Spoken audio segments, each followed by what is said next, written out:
এসএসসির তরফ থেকে অর্থাৎ স্টাফ সিলেকশন কমিশনের তরফ থেকে এসএসসি জিডি কনস্টেবলের যে ভ্যাকেন্সি বের হয়ে থাকে সেই ভ্যাকেন্সিতে তুমি যদি যেতে চাও তাহলে কতটা কি প্রয়োজন, আর তোমরা যারা পাস প্রার্থী রয়েছো তোমাদেরও কিন্তু জানাটা প্রয়োজন, কারণ তোমাদের পিটিপি এমটিতে কিন্তু উচ্চতা চেক হবে, রানিং তোমাদের করতে হবে, ওজন দেখা হবে, সেই সঙ্গে সঙ্গে বুকের সাথে বা চেস্ট সেটাও কিন্তু তোমাদের মাপা হবে।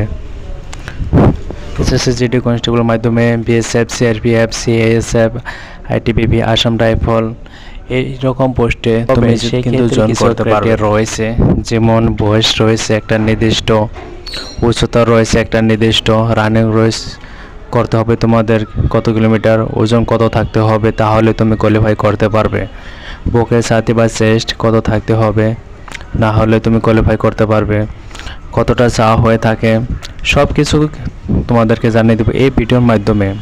তো অবশ্যই তুমি ভিডিওটা স্কিপ না করে শেষ পর্যন্ত দেখো। যদি তুমি এসএসসি জিডি কনস্টেবল প্রার্থী হয়ে থাকো তাহলে বা এসএসসি জিডি কনস্টেবলের মাধ্যমে বিভিন্ন পোস্টে যেতে চাও তাহলে প্রত্যেকটি পোস্টের জন্যই কিন্তু সেম ক্রাইটেরিয়া লাগবে। মেল ফিমেল উভয়ের জন্য কিন্তু আমরা ভিডিওর মাধ্যমে বলে দেব, অর্থাৎ ছেলেদের কতটা কি প্রয়োজন এবং মেয়েদেরও কতটা কি প্রয়োজন সব কিছু তোমরা কিন্তু ভিডিওর মাধ্যমে জানতে পারবে। তো চলো বন্ধুরা ভিডিওর মাধ্যমে তোমাদেরকে জানিয়ে দেব। আজ কথা না বারে ভিডিও স্টার্ট করি। আর হ্যাঁ বন্ধুরা, তুমি যদি এসএসসি জিডি কনস্টেবলের আপডেট পেতে চাও, কখন ভ্যাকেন্সি বের হবে, কখন তোমাদের অ্যাডমিট কার্ড আসবে, কখন পরীক্ষা হবে, পরীক্ষার সিলেবাস ইত্যাদি ইত্যাদি তুমি যদি জানতে চাও অবশ্যই চ্যানেলটি সাবস্ক্রাইব করবে। তো বন্ধুরা প্রথমত তোমাদেরকে বলে দিয়েছি এসএসসি জিডি কনস্টেবলের জন্য যে যোগ্যতা তোমাদেরকে থাকতে হবে। তুমি যদি এসএসসি জিডি কনস্টেবল যদি আবেদন করতে চাও তাহলে তোমার যোগ্যতা যে কোনো বোর্ড থেকে তোমাদের মাধ্যমিক পাস হতে হবে, অর্থাৎ ক্লাস 10 পাস করতে হবে। এখানে কোনো মাদ্রাসা বোর্ড বা সিবিএসসি কোনো বোর্ডের কথা নাই। তুমি যদি ক্লাস 10 পাস হয়ে থাকো তুমি কিন্তু আবেদন করতে পারবে সেটা।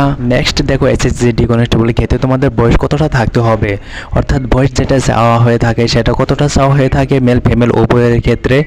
তো তোমরা মেল ফিমেল উভয়েই জানতে পারবে এই ভিডিওর মাধ্যমে কত বয়স লাগে।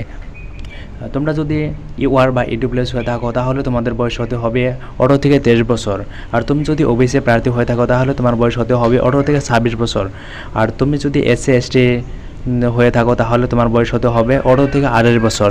তবে তুমি এসএসসি জিডি কনস্টেবলের জন্য তুমি আবেদন করতে পারবে, তাহলে কিন্তু তুমি আবেদন করতে পারবে না। নেক্সট দেখো এসএসসি জিডি কনস্টেবলের ক্ষেত্রে তোমাদের ওজন কত কিলো থাকলে তোমরা কোয়ালিফাই করতে পারবে এসএসসি জিডি কনস্টেবলে। দেখো বন্ধুরা, এসএসসি জিডি কনস্টেবলের জন্য ছেলেদের জন্য তুমি যদি 50 কেজি হয়ে থাকো তাহলে তুমি এসএসসি জিডি কনস্টেবলে কোয়ালিফাই করতে পারবে, আর ফ্যামিলির ক্ষেত্রে 42 থেকে 45 কেজির মধ্যে যদি হয়ে থাকে তাহলে তুমি কিন্তু কোয়ালিফাই করতে পারবে। তবে নর্থ ইস্টের যে সমস্ত রাজ্যগুলো রয়েছে, কিছু কিছু রাজ্য রয়েছে, গোর্খা রয়েছে, আসাম, ত্রিপুরা, মণিপুর, মেঘালয়, তার সঙ্গে সঙ্গে আরও যে স্টেটগুলো রয়েছে যাদের হাইটে ছাড় রয়েছে, যাদের হাইট অনেকই কম নেওয়া হয়ে থাকে। তো তোমাদেরকে আমি নেক্সট ভিডিওতে দেখিয়ে দেব তাদের ক্ষেত্রে কিন্তু ওজন 2-3 কিলো যদি কম থেকে থাকে তাহলে কিন্তু তারা কোয়ালিফাই করতে পারবে এসএসসি জিডি কনস্টেবলে। এটা আসাম, ওয়েস্ট বেঙ্গল, ত্রিপুরা যারা জেনারেল ক্যান্ডিডেট রয়েছে তাদের কিন্তু এটা থাকতেই হবে, অর্থাৎ পশ্চিমবঙ্গ ছেলেদের কিন্তু এই ওজনটা থাকতেই হবে, তবে তুমি এসএসসি জিডি কনস্টেবলে কোয়ালিফাই করতে পারবে, তাহলে কিন্তু তুমি করতে পারবে। নেক্সট দেখো এসএসসি জিডি কনস্টেবলের ক্ষেত্রে মেলের ক্ষেত্রে কত কিলোমিটার রানিং করতে হবে। তো দেখো মেলের ক্ষেত্রে তোমাদের কিন্তু 5 কিলোমিটার রানিং করতে হবে 24 মিনিটে। 24 মিনিট সময় থাকবে, 24 মিনিট সময়ে তোমাদের 5 কিলোমিটার রানিং কমপ্লিট করতে হবে, তবে তুমি এসএসসি জিডি কনস্টেবলে তুমি কোয়ালিফাই করতে।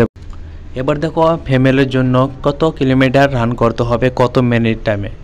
তোমরা দেখতে পাচ্ছ 8.5 মিনিটে 1600 মিটার রান কিন্তু কমপ্লিট করতে হবে। এটা কিন্তু ফিমেলের ক্ষেত্রে।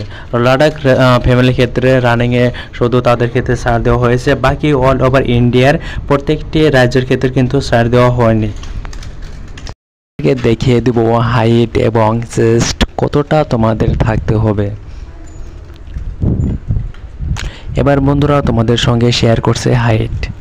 তো দেখো তুমি যদি ইউআর হয়ে থাকো, ইডব্লিউএস হয়ে থাকো, ওবিসি হয়ে থাকো, এসসি হয়ে থাকো মেলের ক্ষেত্রে 170 সেন্টিমিটার। এটা কিন্তু আমাদের রাজ্য এবং আসামের ক্ষেত্রে। ওকে, আসামের কিছু কিছু ক্রাইটেরিয়ার সার রয়েছে এবং ত্রিপুরা হাইট সার রয়েছে, সেটি কিন্তু সার রয়েছে। ওকে, তো 100 সেন্টিমিটার কিন্তু এসটি বাদে সকল ক্যাটাগরি কিন্তু হাইট হতে হবে আসাম এবং ওয়েস্ট বেঙ্গলের ক্ষেত্রে। আর ফিমেলের ক্ষেত্রে 157 সেন্টিমিটার কিন্তু থাকতে হবে। ওকে, এসটি ক্যাটাগরি বাদে সকলের ক্ষেত্রে 157 সেন্টিমিটার থাকতে হবে, তবে তুমি এসএসসি জিডি কনস্টেবল তুমি কোয়ালিফাই করতে পারবে। তো এবার দেখো, all candidate belong to schedule tribe, তুমি যদি এসটি হয়ে থাকো মেলের ক্ষেত্রে 162.5 সেন্টিমিটার, ফিমেলের ক্ষেত্রে 150 সেন্টিমিটার। ওকে বন্ধুরা, তোমরা যদি নর্থ ইস্ট থেকে যদি বিলং করো তাহলে নর্থ ইস্ট যেমন আসাম, মণিপুর, ত্রিপুরা, মেঘালয়, তার সঙ্গে সঙ্গে অরুণাচল প্রদেশ, এইসব রাজ্য থেকে তুমি যদি বিলং করো 157 সেন্টিমিটার মেলের ক্ষেত্রে, আর ফিমেলের ক্ষেত্রে 147.5 সেন্টিমিটার থাকতে হবে। এই ক্যাটাগরিতে কিন্তু আমাদের জন্য নয়। এবার দেখো, candidate filling in the category of Garhwalis, Kumaonis, Dogras, Marathis and এইসব ক্যাটাগরি থেকে তুমি যদি বিলং করো তাহলে তোমাদের মেলের ক্ষেত্রে লাগবে 165 আর ফিমেলের ক্ষেত্রে লাগবে 155 সেন্টিমিটার। বন্ধুরা, তোমরা যদি চ্যানেল নতুন হয়ে থাকো অবশ্যই চ্যানেলটি সাবস্ক্রাইব করো, যাতে এরকম আরও নতুন নতুন ভিডিও পেতে পারো অথবা নতুন নতুন আপডেট পেতে পারো।